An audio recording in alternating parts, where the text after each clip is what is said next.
Have you ever noticed how, like, beneath the everyday, the surface stuff, there's this hidden structure, kind of like a fundamental set of principles that just governs everything? Yeah, kind of like a cosmic blueprint. Exactly. And today on the deep dive, we're going to try to catch a glimpse of that underlying structure, that blueprint. Sounds ambitious. Well, that's what we do here. It's your shortcut to, you know, understanding these big, complex ideas. You can say we sift through all that dense material so you don't have to. We do the heavy lifting. Exactly. And we bring you those key insights in a way that's, well, hopefully clear, but also, a little surprising, maybe even a little mind-bending. A little bit of both. And for this deep dive, we're going really laser focused. We're going deep, deep down into the core knowledge of Specifically, we're looking at pages 49 through 64 of the text. Yeah, those pages are really packed with rich and challenging ideas. Yeah, dense, but so rewarding. Now, for those just joining us, I'd tackle some really, really big questions, especially those around what's called the Tashluya. That's the creative divinity. You can think of it as this active force that connects, bridges that ultimate abstract reality with the world we experience every day. Right, it's like the force that makes the abstract concrete, the potential actual. Precisely. Yeah. And our journey today is going to take us through some pretty fascinating philosophical and mystical texts. Yeah, we're drawing from some pretty deep wells of thought here. We are.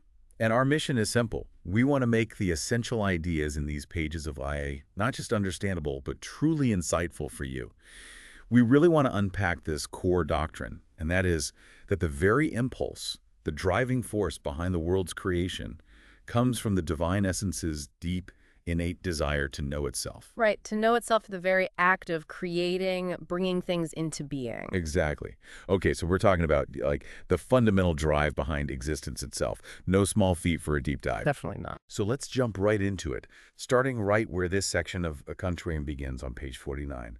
And that's with the nature of human knowledge. We encounter this concept of Lorin. Being an extension. Being an extension, yes. Yeah. What's the core idea here? What are we being presented with? Well, what's interesting is that Arena is presented as both the Oriush, Urksa, Ellen Stormia, the supreme transcendental reality.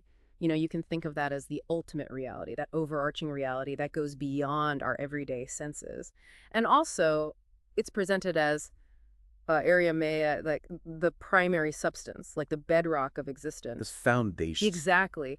But it has these two like intertwined aspects, which is fascinating. First, it's the pure abstract idea of divinity in its most ultimate transcendental form. Like imagine the purest concept of God you can, beyond any specific descriptions. So it's like the absolute essence of the divine, before any characteristics are even assigned. Exactly. And the second aspect is the nature of the cosmos in its ultimate differentiated affirmation. Think of the universe as we actually perceive it, in all its incredible variety and distinct forms. So it's not just some distant abstract idea. It actually includes the concrete reality that we see. It does. It really does. What's profound here is that the potential for the divine isn't just out there somewhere. It's woven into the fabric of reality, the reality we experience. A connection we often miss, wouldn't you say? Absolutely. It's a really powerful thought. And then we're introduced to these two hypostases of substantial reality. That's being itself and its transcendental consciousness. Akuma, which might sound a little technical. It's a mouthful, for sure. It is. But think of it as not just our everyday awareness, but a much deeper, fundamental level of consciousness, the kind that's inherent in existence itself. Consciousness at its most basic, before it gets all fragmented into individual minds. Right. And these two, being and this fundamental consciousness, they're described as inseparable. Why is that inseparability so important?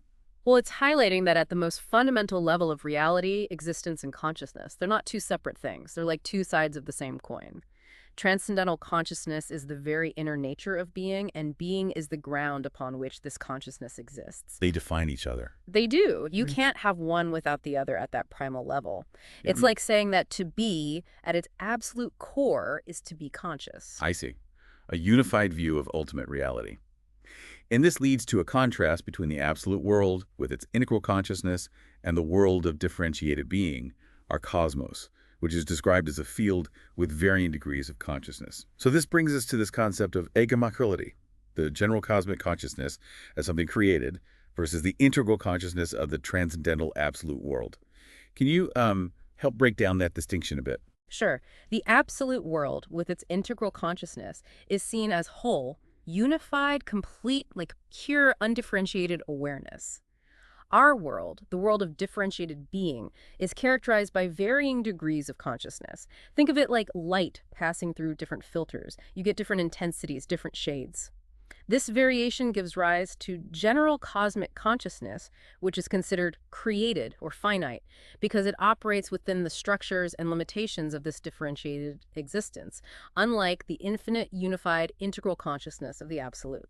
So our everyday consciousness, maybe even a universal consciousness within the cosmos, it's like a localized expression of that original unified awareness. Exactly, like different expressions of the same source. So that makes a lot of sense. It's like Yeah. all these individual points of light, but stemming from the same ultimate source. hmm And then this is interesting. Qian is positioned as the center of cosmic consciousness. And Homo sapiens is defined as encompassing both hypostases of being. It even hints at the concept of the Trinity.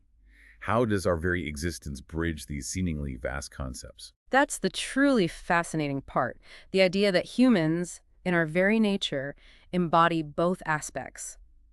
Pure being, that fundamental ground of existence, and transcendental consciousness, that inherent awareness. It's like we're this microcosm, this tiny mirror reflecting the macrocosm, the larger universe. We're living embodiments of these fundamental principles. Precisely. And the mention of the Trinity, that third aspect, suggests that humanity holds a unique and perhaps pivotal position in all of this. So we're like a living bridge between the abstract divine and the manifested world, carrying both the potentiality and the actuality. A beautiful way to put it. Now, this next idea is a bit paradoxical. It's the relationship between the absolute and the relative. The text states that while the absolute, in its pure form, is inaccessible to us, we humans have this ability to determine the degree of distance of any given factor from its absolute prototype.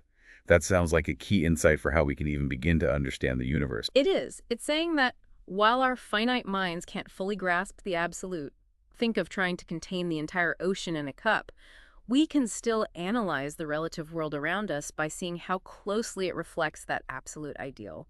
It's like trying to understand a shadow by knowing something about the object casting it, even if you can't see the object itself. So even when we're faced with the ultimately unknowable, we can still gain knowledge by carefully examining its reflections, its manifestations in the relative world. Exactly. That's the beauty of it. And this leads to the idea that even with the unknowable, we can identify individual elements based on their development, how far along the path of manifestation they are. It's like we're revealing categories of the absolute through this process of relative analysis. Like our understanding is always unfolding, always becoming more refined as we ourselves develop. Exactly. Now the text brings in the idea of intuition. It quotes Eselin and Duadi, both emphasizing a return to intuition and its importance, among our other ways of perceiving reality. Right. It's presented as this fundamental pathway to truth. Why is intuition given such a leading position? Well, both Addis and Aluth saw intuition as this direct path to deeper truths, a way of knowing that bypasses some of the limitations of purely rational or logical thought. It's presented as a more immediate, a more profound way of grasping reality. But the text also says that intuition is inherently subjective. How do we reconcile that subjectivity with it being this primary way of knowing? Doesn't that make it unreliable? While it's true that intuition is subjective and personal, the text positions it as prima inter pares, meaning first among equals in our ways of knowing. Its subjective nature doesn't negate its importance. Rather, it highlights the individual's direct connection to reality. Think of it as a first glimpse, a personal insight that can then be explored and potentially validated through other means, like reason or empirical observation. So it's like this flash of insight, that aha moment, but one that then needs to be examined, tested. Right, exactly. Next, we get into the interplay of impulses and synthesis.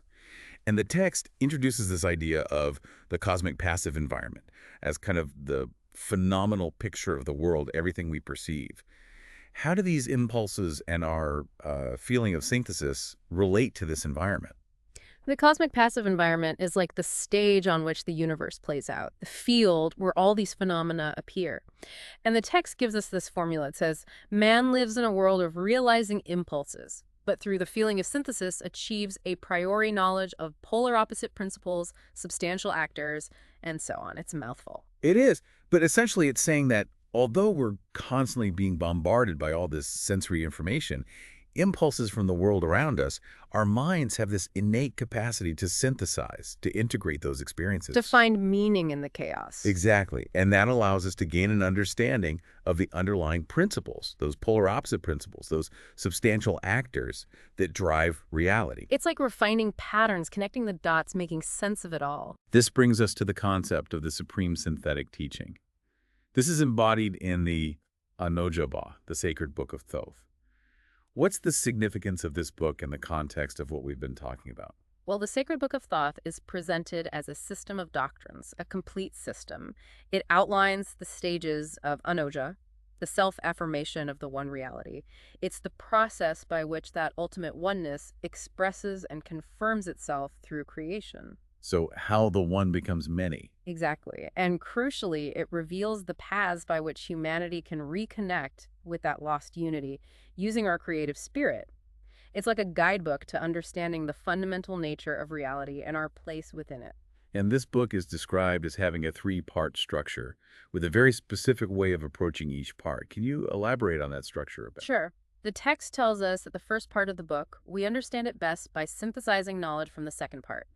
Then the third part becomes clear by applying those general principles from the second part to our understanding of the world. So the second part holds the key. It seems that way. And the second part is the 21 Great Arcana. It reveals a single unified path to knowledge through what's described as divine light. It's like a step-by-step approach to unlocking deeper understanding. Exactly. And then we have this quote from Francis Bacon. He says, "Philosophiae objectum triplex, Deus natura et homo." The object of philosophy is threefold: God, nature, and man. How does that quote resonate with our study of the Book of Thoth? I think Bacon's quote really helps to frame the scope of the Book of Thoth. Our deep dive today, focusing on these pages of Hula, deals mainly with the Great Arcana concerning God and aspects of human consciousness. That aligns with two of Bacon's three objects of philosophy. God and man. Right, and the suggestion is that the third part of the book, which involves applying those derived principles to the world, well, that would encompass the study of nature, completing Bacon's triad. Completing the picture. Exactly. Now, there's some talk about the traditions surrounding the Arcana sequence and numbering, with some sources listing 21 or 0, and others 22 or XCI, XC26. Why these seemingly varying numbers? Well, it's likely due to different interpretations or slightly varied traditions within these esoteric teachings. The real point is that the 22 Great Arcana form a complete self-contained system. And what's important here is that it's said to be derived from pure reason. So it's not based on arbitrary symbols. No, it's based on the inherent logic, the structure of reality itself, as perceived through reason. It suggests there's this deep underlying order that our intellect can, at least in part, grasp. Like a fundamental architecture to reality that our minds can, tap into. That's a good way to put it. Then we have a bit of a historical detour, mentioning the loss of Simon Magus' major work and the distortion of Gnostic teachings by early church apologists, and then the discovery of Philosophumena by Hippolytus as this key source for understanding Gnosticism. Why is this historical detour important? It reminds us of how esoteric knowledge can be lost, misrepresented, or even intentionally obscured over time. Losing Simon Magus' writings and then the distortion of Gnostic ideas, it highlights those challenges. The rediscovery of Philosophumena gives us a more authentic view of Gnostic thought. It's a reminder to be critical, to seek original sources, and be aware of historical biases. It's like a detective story in itself. It is. It reminds us to always dig deeper. Okay, we then move into this realm of the divine word and the Kabbalah, with this image of Hirienda becoming a tablet of the supreme covenant when touched by divine reflection. That's quite a poetic image. It is, isn't it? It's suggesting that when our human reason is illuminated by even a glimpse of the divine, it's elevated, transformed. It becomes a vessel for higher truths. Exactly, like a tablet inscribed with the very essence of the divine word. And this leads us to this Kabbalistic concept of the Ancient One, with 3 heads forming one, and other Sephirot being included within this number 3. For someone unfamiliar with Kabbalah, what does this symbolize? Well, in Kabbalah, the Ancient One represents the most primordial aspect of divinity, the ultimate source of all existence. The 3 heads symbolize the unity of the highest Sephirot.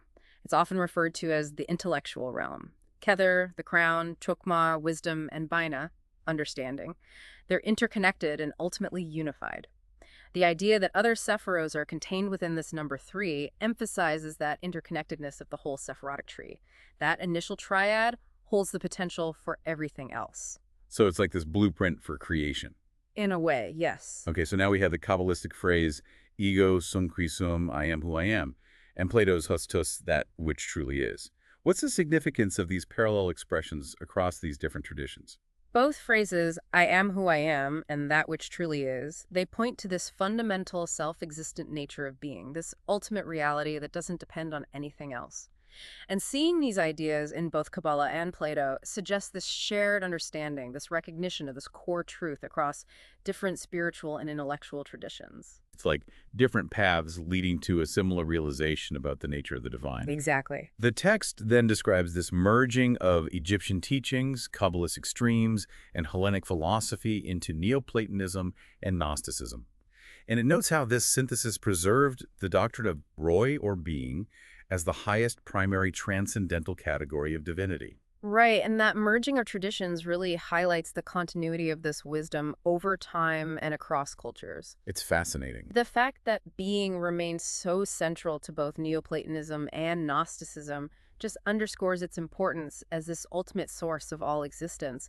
It's this deep truth that resonated across different ways of understanding the universe. And then we get this powerful quote from Simon Magus. He says, Ira committed from using as a scientist prefer depending all these origins. God is the totality and the prime source of the potencies of being. How does that statement capture all these complex ideas we've been discussing? I think it summarizes them beautifully. It says that God isn't just one part of reality, but the totality of all potential within being. And at the same time, the source from which all of that existence, all those possibilities, flow. It's a statement of God's all-encompassing nature as both the ground and the source of everything. And finally, in this part of our exploration, we encounter this intriguing phrase, she was when nothing was. It emphasizes that this nothingness precedes existence and relates to the sui non mosie, the pre-existent nothing. This is such a challenging concept. It is, isn't it? It refers to a state that existed before the manifested world came to be. This pre-existent nothing, it's not absolute nothingness in the way we usually think of it. Instead, it's more like pure potentiality, a reality beyond our comprehension, a ground of being that precedes any differentiation, any form. It's like the ultimate void pregnant with possibility. Exactly. It's where everything begins. Okay, so we've laid the groundwork. Let's move to this core idea. World creation as self-consciousness of divinity, the doctrine of Arcana of the First. We begin with a quote from Aya about God's eternal and unchanging nature being in stark contrast to our borrowed, transient existence. What's the purpose of highlighting this contrast? It sets the stage for understanding creation as an act of divine self-consciousness. It's showing us the difference between the absolute divine, which is eternal and unchanging, and our own existence, which is borrowed, temporary, always changing. This difference is crucial for understanding that the divine doesn't create out of need or lack. It creates out of its own nature, its desire for self-expression. And this leads to the explanation that the very idea of world creation isn't something external to God. It's an aspect of the self-consciousness of divinity, an aspect of divinity itself, the creating divinity. So creation isn't just something God does, it's something God is. Precisely. The creating divinity is not a separate entity, a divine craftsman. It's an inherent active aspect of the divine self-consciousness. And through this dynamic, creative analog within itself, the unfathomable first cause affirms itself, expresses itself in all its various aspects. It's creation as a natural unfolding from within the divine. Exact. Which leads to this central doctrine of Arcanum the First, that the creating divinity connects the absolute and the manifested world. How does it perform this vital connecting function? The creating divinity acts as this essential bridge between the pure potentiality of the absolute and the actuality of our world. It embodies the principles of creation, the laws that govern its unfolding. Because the absolute is beyond our comprehension, the creating divinity becomes that point of focus for us. It's what we can try to understand, to learn from. So for us, it's both the source of all things and the ultimate goal of our understanding. Right, because it's responsible for the order, the harmony, the structure of the cosmos. So understanding the creating divinity gives us a window into the fundamental nature of reality. Now the text turns to the concept of the Trinity and the Divine Turner. And it brings in Ahakar Oyo, who says that Arcana reveals the world's origin as the divine essence's manifestation, for the purpose of knowing itself. How does this relate to the idea of a trinity? It highlights the inner motivation behind creation, the divine essence's desire for self-knowledge, self-experience. This self-reflection leads to a dynamic state, what's called the Okther, the triune creating divinity. It's this threefold expression of the creative force. And this trinity within the creating divinity mirrors the absolute trinity at a higher level. So it's a manifestation of the one in this dynamic threefold form that then initiates and guides creation. Exactly. And this trinity is then talked about in terms of the dynamic turner, which is located in the second lower section of the triad of the first three great arcana. What's the significance of this lower turner? The lower dynamic turner represents the more active relational aspects of the divine as it's engaging in the act of creation. Think of it as the energy, the interplay within the Godhead that's actually propelling the cosmos into being. So it's a step closer to the world in all its complexities. Right. Then we get this idea of the Ojiichu, the first divine turner, as the foundation of all world religions. It's a unified, definite concept, but with various external manifestations. What are some examples of these threefold manifestations in different traditions? The text gives a few key examples. First, the cyclical nature of creation, flourishing, and dissolution that appears in many cosmologies. For example, you have the Hindu trinity of Brahma, Vishnu, and Shiva, or the three parks, the Norse Norns, the daily journey of Osiris, Apollo, and Phoebus. They all represent this core cosmic cycle of coming into being, enduring, and passing away. It's amazing to see these patterns echoed in different belief systems. It really is. Now let's talk about the nature of individual consciousness, or monad, and its relationship to the divine whole. It says that in its true nature, the monad is a part of this undivided whole, with an abstract existence that arises from nothingness. How does consciousness as we know it emerge from that undifferentiated state? It emerges through what's called primary divine creativity. This is the revelation of individual consciousness's distinct modes of cosmic consciousness. They then affirm themselves as monads, these quasi-independent centers of being. So from the realm of pure potential within that undivided whole, the divine act brings forth these sparks of individual consciousness. Giving them a degree of separate existence, separate identity. Exactly. But even with this sense of independence, the text says that each monad, in affirming its own being, also affirms the entire divine whole. How does that work? It highlights the interconnectedness of everything. Each monad, in expressing itself, isn't acting in isolation.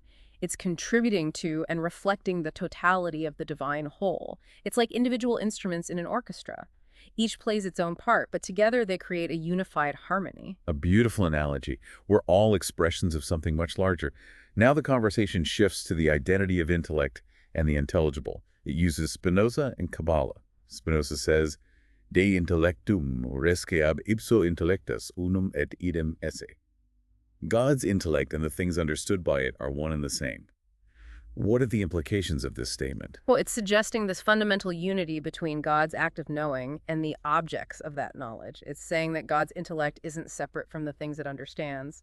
God's knowing is everything that exists. It's a very different perspective from a God who's outside of creation observing it. It is. And the Kabbalistic view of the first three, Sephirot, Kether, Chokmah, and Bina, as a single entity representing the knower, the knowing, and the known, that seems to echo this idea of unity. It does. It reinforces this idea of intrinsic unified knowledge within the creator. The creator isn't learning about something separate from itself. The creator is the act of knowing, the knower, and that which is known, all existing within its own essence. So everything is contained within that divine knowing. Exactly. Which brings us to the principle of Biner, duality. The text uses the history of cosmological models, from Ptolemy to Copernicus and beyond, to illustrate this principle. Yeah. How does this progression help us understand duality? It shows that the idea of a binary, of two poles, is always there. We understand things in relation to other things, but the specific binaries we use, those are relative to our perspective. What we once defined in relation to the Earth, we later define in relation to the Sun and then to the galaxy. The way we relate things changes, but the act of relating remains. But every model creates its own set of dualities. Right. And this world of binaries is connected to the world of reason. Reason operates through affirmation and negation, establishing relationships, which are inherently dualistic. Okay, now we have the private turner, the individual triad. The text says a private binary, an individual duality, is inherently unstable because of the attraction between its two elements. Yes. It leads to the objectification of those interrelationships. Can you put that in simpler terms? Imagine you have these two opposing desires, two tendencies within you. That's your private binary. And this tension between them, it can lead you to create something external, something that embodies that conflict. That creation becomes its own kind of duality, a manifestation of your inner struggle. So our internal tensions seek resolution through externalized dualities. You could say that. And then there's this law that every phenomenon within us, it comes from the interaction of those binaries. Every thought, every feeling, it's the result of some underlying duality at work. And conversely, every internal duality will manifest as some phenomenon. Precisely. Now, Arisha has this view of thesis and antithesis, with the thesis being independent and self-developing, and the antithesis being its shadow. How does this relate to duality? Well, it's a specific type of duality where one side is the driving force, the thesis, and the other side is defined by its opposition to that. The antithesis is reactive. It lacks its own independent development. One is active, the other reactive. Yes.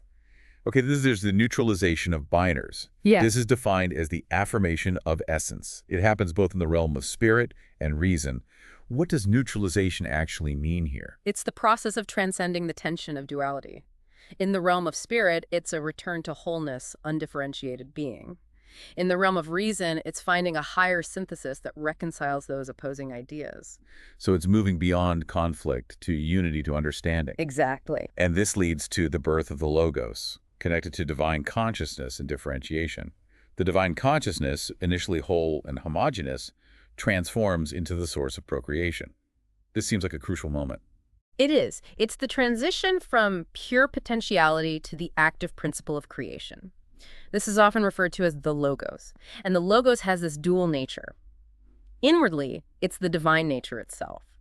Outwardly, it's the source of procreation, what generates the manifested world. So it's both a reflection of the divine and the source of creation. Yes. And then there's this critical moment when consciousness separates from the supreme synthesis and these boundaries start to form, creating separate realities, the monads. Right. It's the point of individuation, the emergence of those separate beings. So Arcana the Fourth, in this system, marks the birth of the cosmic Logos, the affirmed creation, while the first three arcana represent creation in its potential state. It gives us a sense of how creation unfolds stage by stage. After this point, we get the concept of the substantiality of manifestation.